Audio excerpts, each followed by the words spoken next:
Admiral, radar shows that we have liberals approaching at 3 o'clock, and libertarians at 9 o'clock, and conservatives at 6 o'clock.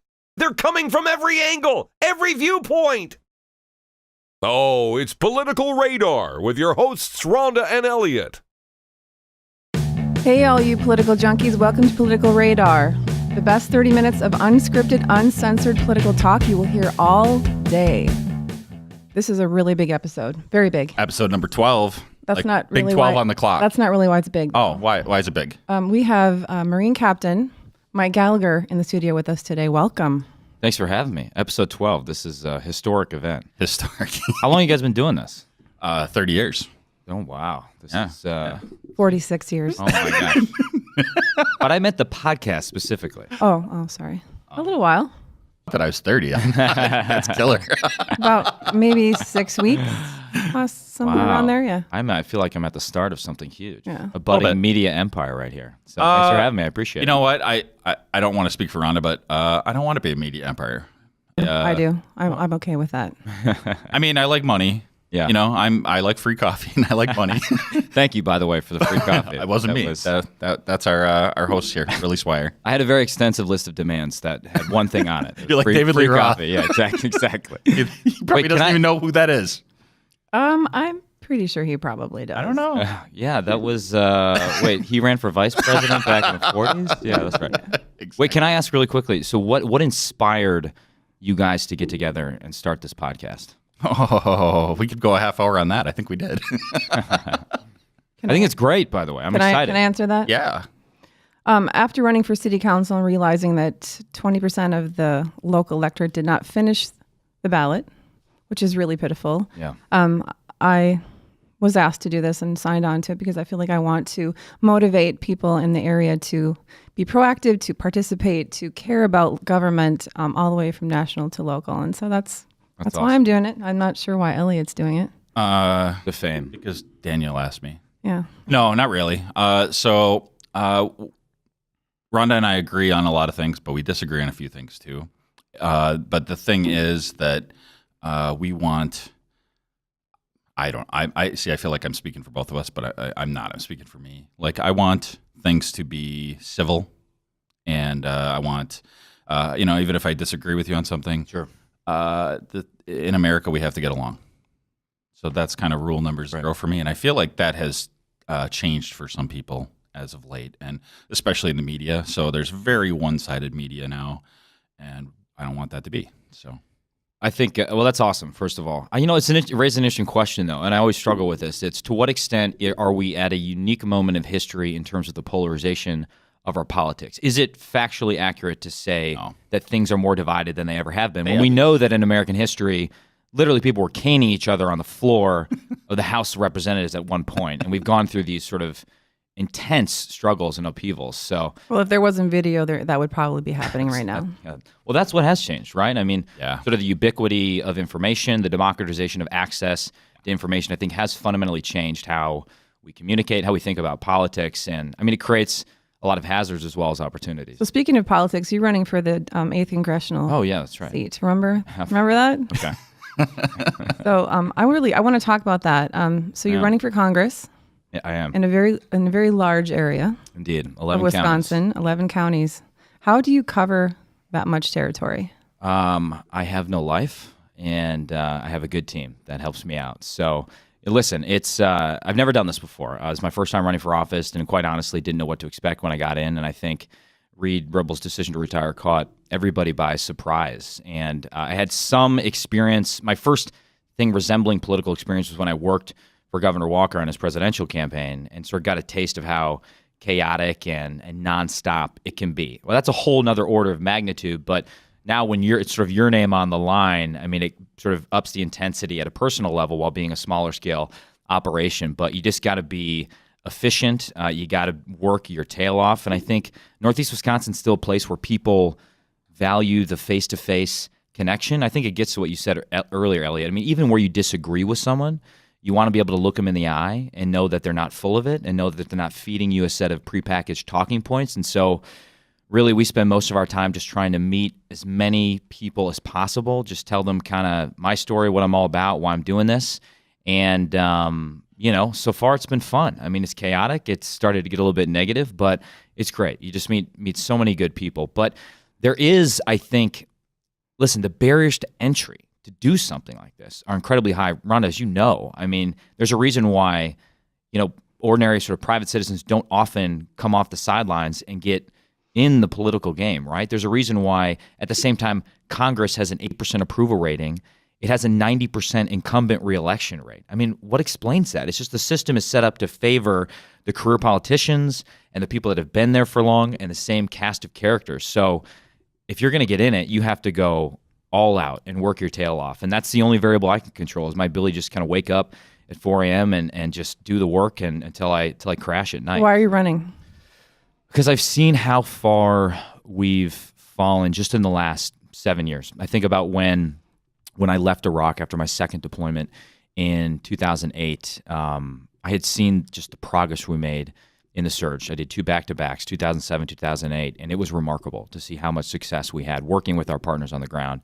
And then I contrast that with returning to Iraq last year in a civilian capacity and sitting across from the Prime Minister, and here he is begging us for support and help because the town I deployed to, where we were passing out soccer balls and school supplies when I left, is now under ISIS control. And I firmly believe that due to a lack of leadership and moral courage from our whole political class, not only is our strength abroad deteriorating, but our strength and our unity and our ability to have a civil discourse here at home is also deteriorating. And so the only way we begin to turn that around is if we have a new generation of leaders stepping up who are committed to fixing problems and doing the right thing and aren't in this to advance their own career and care more about the country than their own career. So why would someone, because there are 3 of you in the Republican primary, why would someone vote for you opposed to your, the 2 opponents that you're running against? Why would they do that? What sets you apart from them? I think the first thing is my background and my experience. Having spent the last 10 years, the majority of the last 10 years working in national security, in the intelligence community, in the counterterrorism community, having dealt firsthand with the problem of radical Islamic terrorism, having interrogated over 100 terrorists during my time in Iraq, I have an understanding of the urgent threats our country faces. And then I would argue that as someone new to the system who isn't a career politician, I can bring new ideas and a new approach and a willingness to sort of build coalitions of people to get things done. And I just think we need people that, and that's why I'm encouraged by a lot of the veterans that are stepping up and running now. It sort of creates a group of people that believe in service and aren't approaching it as a career, but as a way to give back. And I feel enormously fortunate to have had the experiences I had and grow up in the huge kind of Irish Catholic family that I did here in Green Bay. And we're sitting very close to what was the Gallagher's Pizza Building on Broadway, where my dad and his brothers bought from the city of Green Bay for $1 and renovated it. And I grew up working there and bussing tables and got to deliver pizza to the Packer locker room as a kid. I just have an enormous debt that I need to repay to my family, to this community, and this state. And I hope to prove myself to be someone who's willing to work for the people of the 8th District and work constantly to restore our strength, our economic strength here at home and our strength abroad. Okay, so I have a question about that. So you said someone that brings ideas. Does one of those ideas, because clearly there's an issue here, Sure. allowing terrorists to purchase guns, what the hell is that? And why is that still actually existing? I mean, it took House Democrats 14 hours to filibuster to get them to even hold a vote on the floor, and this happened last night. So what do you think about that, and what do you feel about that? Because Reid Ribble actually recently voted to not hold a vote. Except for the fact that, okay, even if you implemented this, and this is where Chris Murphy was put on the spot yesterday, before his or right after his filibuster, this guy wasn't on the terrorist watch list.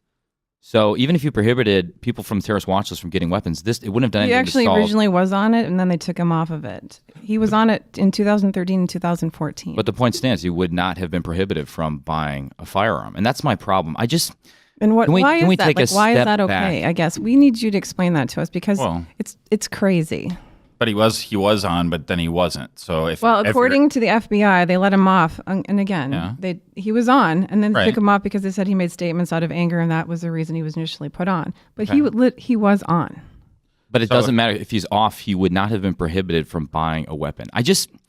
Right. So why is that? We have, before the bodies of 49 of our countrymen were even cold, we had politicians politicizing this issue to advance their own agenda without having the broader debate we need to have about how do we defeat this enemy. Because even if you somehow magically prohibited anyone's ability to get an AR-15, which, by the way, isn't the weapon he actually used in this attack, they would find a different way to attack us. What's been the most lethal weapon that terrorists have perfected over the last decade? It hasn't been guns, it's been suicide bombs. Imagine if this guy had walked in to the Orlando nightclub with a bomb strapped to his chest and blown himself up. The level of devastation would be even greater than it is before. And I just think it's shameful that while we were trying to have a moment, while Paul Ryan was trying to have a moment of silence for the victims, the other side took that as an opportunity to heckle him. I'm all for having a debate about this issue, but we also need to have a broader debate about the threat, because as long as we've allowed ISIS to gain and control territory in the heart of the Middle East and done nothing to diminish their hold on that territory, allow them to build a terrorist state and occupy physical space, they will grow in the hearts and minds of young Muslims around the world. And I believe that's the debate we need to be having, as well as the one about the FBI's capacity. Beyond the gun control debate, the FBI has about 1,000 people. Look at the Politico magazine article that came out this morning that are under suspicion for ties to ISIS. But of those 1,000, they only have the capability to investigate and put under persistent surveillance 48 of those people. So I take your point that this guy, he was on the radar, right? He was investigated twice in 2013 and once in 2014. In some ways, he wasn't a lone wolf. He was a known wolf. So clearly the system failed in some way to detect him. And we should examine that and figure out how. But let's go back to the point that you made about the explosives. So are you familiar with, it's H.R. 1076, it's a House bill. They basically, and Reid Ribble, again, not to put him on the block, but he voted, what I mentioned, he voted to not hold a vote. The actual bill was on explosives and firearms for terrorists. Mm-hmm. So, I mean, that does scare me. That's something that actually is frightening to think about. But why are we not voting on this? I think they're working on a compromise in the Senate right now. Why would we even have to compromise on this? Because are you willing to, you admit there's no due process involved in denying anyone who's on the watch list their Second Amendment rights. I have a huge problem with that because you're a scholar of World War II. Post-World War II. Oh, okay. Wait, can you clarify what we have a problem with, though? Surveillance of American citizens. I have a huge problem with it. If they're American citizens. On the terror watch list. This is specific to terrorists. Okay, but even that gets at the issue. What watch list are we talking about? Yeah. There's 3 different lists. Are we talking about the no-fly list, which is more an American citizen, yes? Yeah. I mean, he's an American citizen. I don't want my government spying on me. I don't want my government spying on you. How would not allowing people to come in, though, how would that actually affect them? What people coming in? He's a citizen. Right. So in this case, right, but he's already here. So, right. What are we going to do about the people that are literally here that are radicalized? That is the question. We have a First Amendment right to be radicalized. I'm sorry. We get to say what we want. We don't get to blow people up. We have laws against blowing people up. But we have capacity to get what we need to blow people up. So thought crimes. I want to know what you think about that. I don't believe in thought crimes. Well, first, and to the earlier point, I mean, you have the no-fly list. You have the TIDE database, which is maintained by the National Counterterrorism Center, which is where I worked for a while. And then you have the FBI's list. I mean, these are 3 separate lists. Can anyone articulate how you get on the list? How you get off the list? Right, exactly. You know, Stephen Hayes, Waukesha native, Weekly Standard writer, was on the no-fly list. Yeah, because he'd gone to Turkey. It's like the red list, in post-World War II. Communists in Hollywood. It's insane. So we want to vilify people, and we want to feel safe and protected. We're never going to be safe and protected. We can start with actually doing some I would think damage control. So are you saying that they'll never vote that through? No, I think so. The latest I've heard is that Senator Toomey in the Senate is trying to broker a deal that the NRA could actually get behind. Why do we care about the NRA getting behind that? Can you explain that? Well, because there's a lot of career politicians that care about the NRA getting behind it. Are you one of them? Well, listen, the NRA is not the enemy here. I mean, the NRA is defending Second Amendment rights of law-abiding citizens, the overwhelming majority of whom just want firearms to be able to defend their own families. So I just reject this idea when we immediately retreat to our ideological corners. So when they're trying to get a compromise that might inject some due process into the system, Let's have the debate before we rush to judgment. Rhonda, I think your question comes from a great place, right? Which is, you don't want this to happen again. We should all be behind that, and we should all have a discussion about how we prevent that from happening. But I would argue to you that even if we were somehow magically able to take away everyone's guns in America, the over 200 million firearms, which we'll never do because it's fundamental to who we are as a society, and it's fundamental to your right and to protect your own family. Even if we were able to do that, if we left the problem of the spread of radical Islamic terrorism, whether it be ISIS and its adherents around the world, which are spreading into 8 different countries, which has a base of operations in Libya with 6,500 militants, or Al-Qaeda and its adherents, which is still alive and well.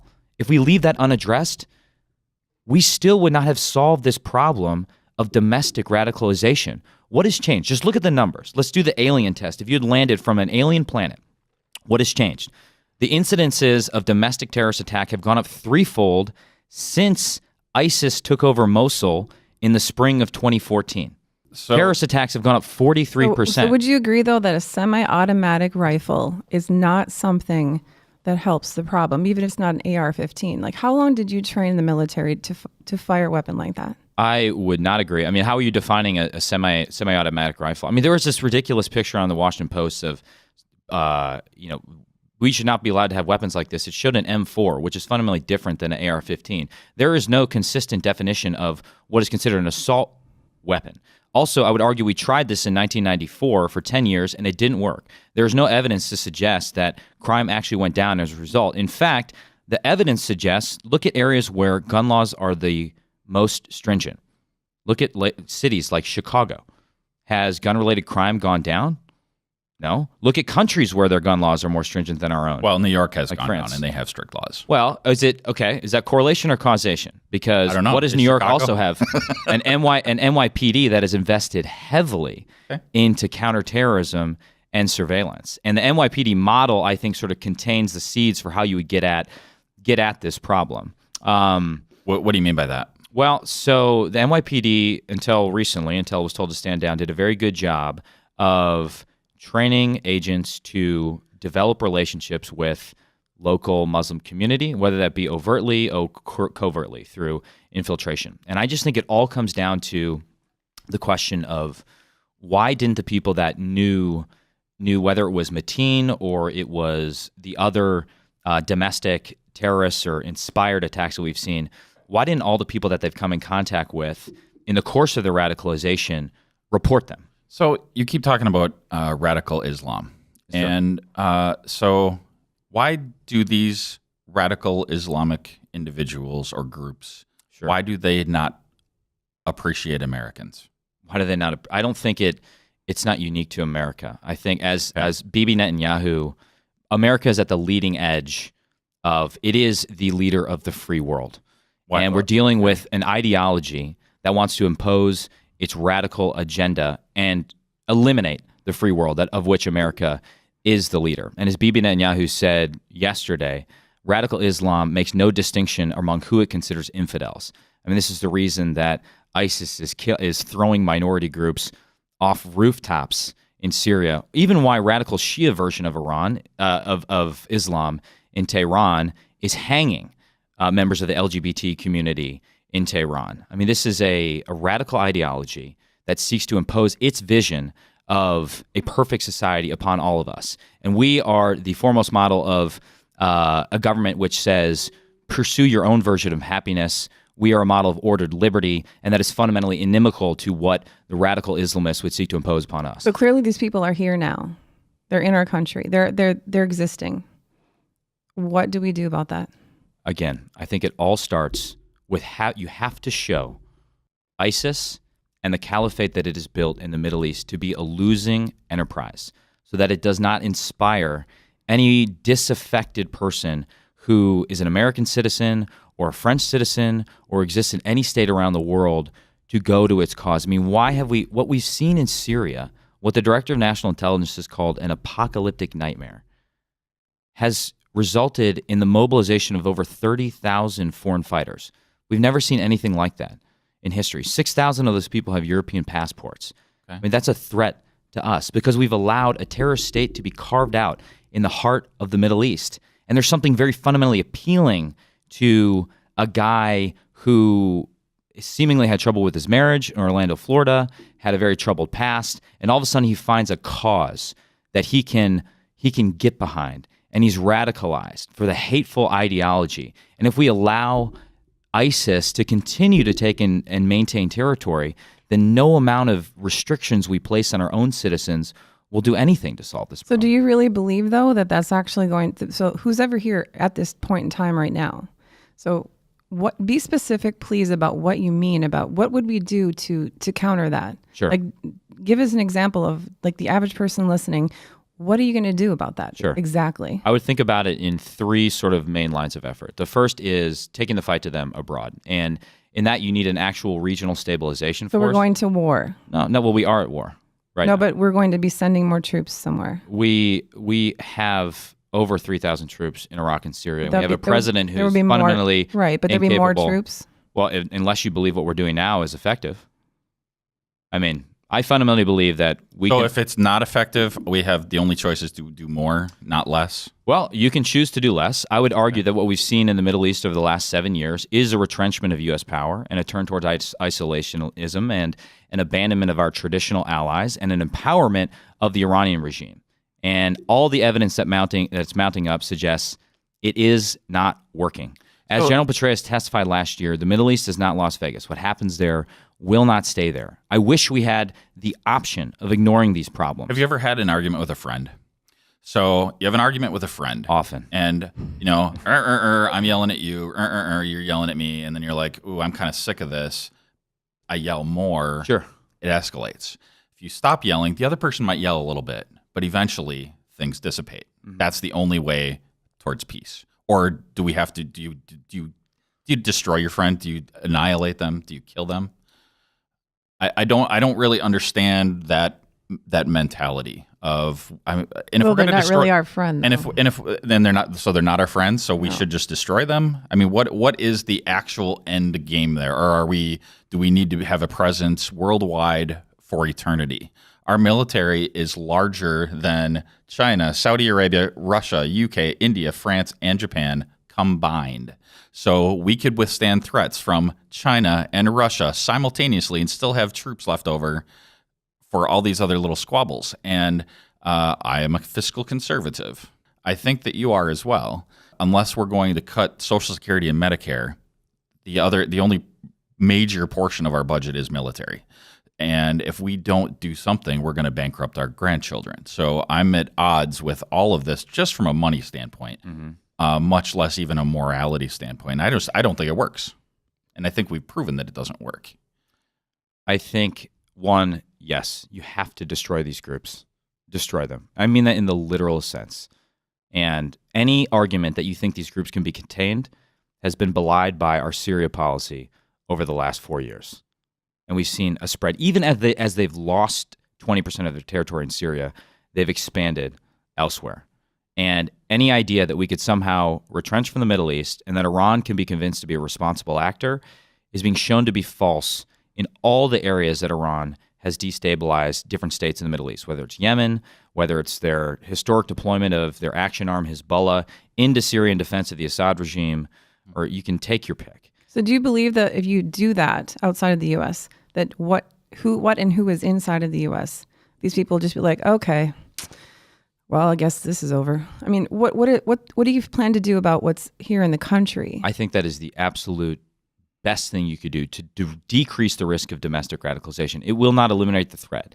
But at the same time, and the second line of effort that we need to talk about is how do we improve our homeland security provisions and our domestic surveillance provisions? How do we improve cooperation between local law enforcement and federal law enforcement? Does the FBI have the resources that it needs? And you're right, all this stuff is expensive, very expensive, but you're never going to balance the budget on the back of the Defense Department. So the long-term drivers of our debt, and I would argue that a strong military... So do we need to cut Social Security and Medicare? We need to reform Social Security and Medicare so that they'll be there for the next generation, not even the next generation. I mean, Social Security benefits will be cut within 25 years by 20% if we do nothing. So we have three options with Social Security and Medicare, which is half of the federal budget, right? Yeah. We can cut it. Well, and mandatory spending will consume the entire federal budget. Right. So we can cut it back. We can make changes. We can tell everyone who's working, like the three of us, right? Sure. We can tell all of us that we're going to pay in more and more, and we're not going to actually collect anything, or we're going to have very much reduced benefits. Sure. Or we can just continue the lie. So which direction do we go? Well, obviously, continuing the lie is not an option. It will result in a catastrophic collapse.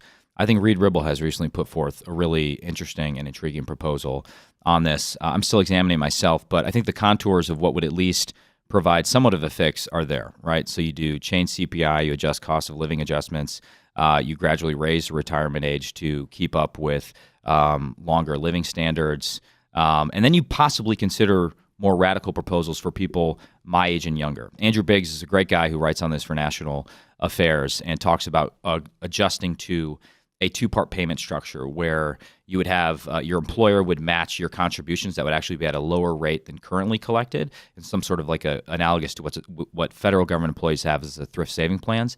And then the other aspect of it would be a flat payment structure tied to the poverty level. And it would actually sort of fix the program over the long term. So, but again, I mean, people are too afraid to even have this debate, right? Are you having this debate with your opponents?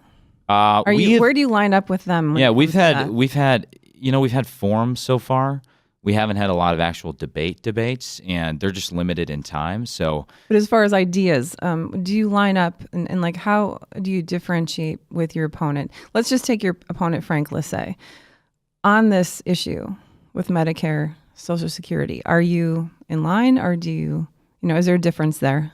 I honestly don't know if Senator Lissay has put forward any proposals to reform Social Security and Medicare and Medicaid. So has he talked about it? We talked about it briefly last night at the Wapaka Forum, but it was maybe a 20-second exchange.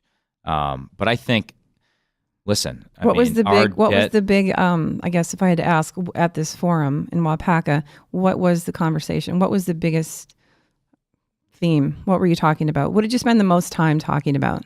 Yeah, that's a good question. I mean, it really ranged the gamut. It was, we spent the first, I'd say, 20 minutes talking about Orlando, and where does he line up in all this? What did he say last night? I want you to tell me why I should vote for you versus Frank Lissay when it comes to that. Are you going to vote in the primary? Yeah. That's an interesting question. Anything is possible in this world. Okay. Oh wow, we've made news. I'm reforming her. Wow, reforming from what? yeah, exactly. But I'm interested in that, and I think there. I've been following your Facebook page, and I feel like there are people want specifics. We want answers. We don't want.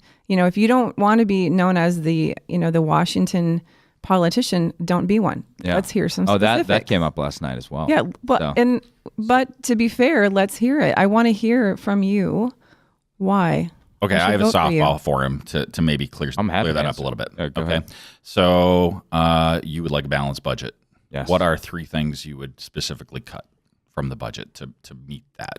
Absolutely. I think we need to, first of all, eliminate the firewall in sequester between defense spending and non-defense discretionary spending. I think we need to rebalance defense spending upward at about historical rate of 4% of GDP and non-defense discretionary at 2.8% of GDP, which can vary depending on that. I think there is enormous room to cut waste and inefficiency across the board. I mean, and also... What do you consider waste and inefficiency? I consider the idea that Congress is spending $300 billion on unauthorized programs. It isn't even doing the basic blocking and tackling of doing oversight to be waste and inefficiency. I consider federal regulations that cost us upwards of $1.7 trillion. Can you give us two of those and as an example? Inefficiency. How about every interference of the EPA, the Clean Waters of the U.S. World, Clean Power Plan? Cut EPA budget. I think one of the best things we could do is institute the RAINS Act, where Congress would have to affirmatively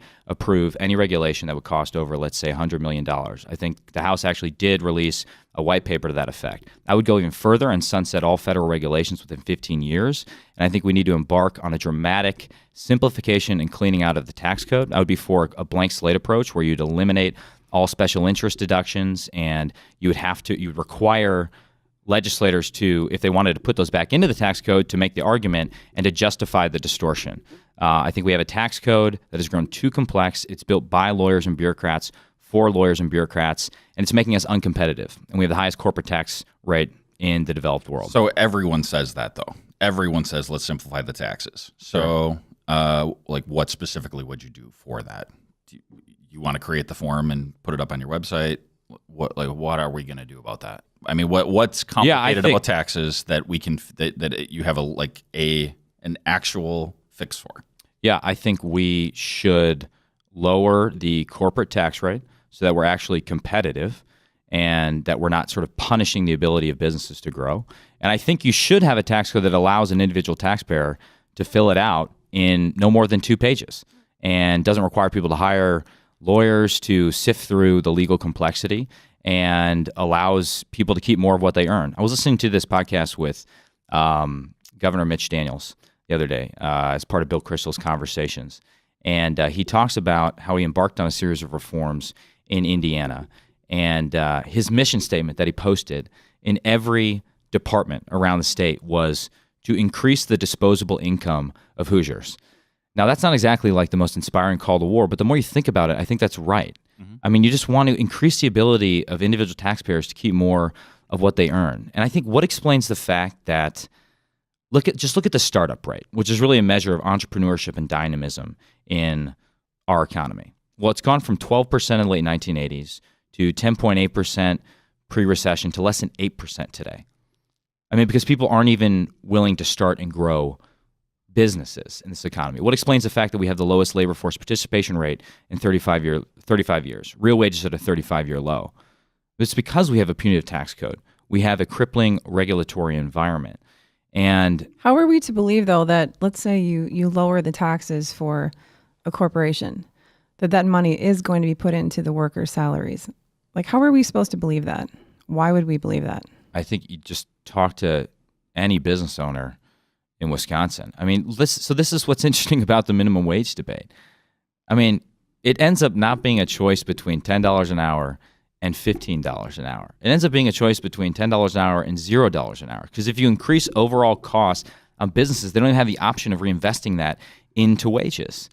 And that's the only variable that they can control. So if you reduce the burden on businesses, they can reinvest into their workers. And I think we've allowed business leaders and entrepreneurs to be vilified and demonized in this country when most of them, the ones I talk to, care deeply about their employers. And it's in their interest to have a satisfied workforce that has an opportunity to earn more. It absolutely is. Would you agree, though, that they could actually take their salaries down a notch?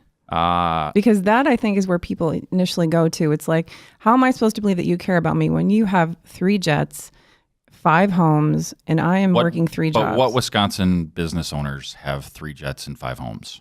I'm sure there's a few that have a lot more than what their employees have. That's the point. I mean, I think it's like the ratio of the top and the bottom. I think that's where the argument lies, and that's where I think people get worked up. I don't think the government should dictate that. It will screw it up. I mean, it does it all. Look at Dodd-Frank. Dodd-Frank, which was this piece of legislation that was intended to punish the Wall Street banks for their evil excesses, which led to the housing crisis. Put aside the fact that there was also sort of the affordable housing mandate and government's intervention that also played a role in that.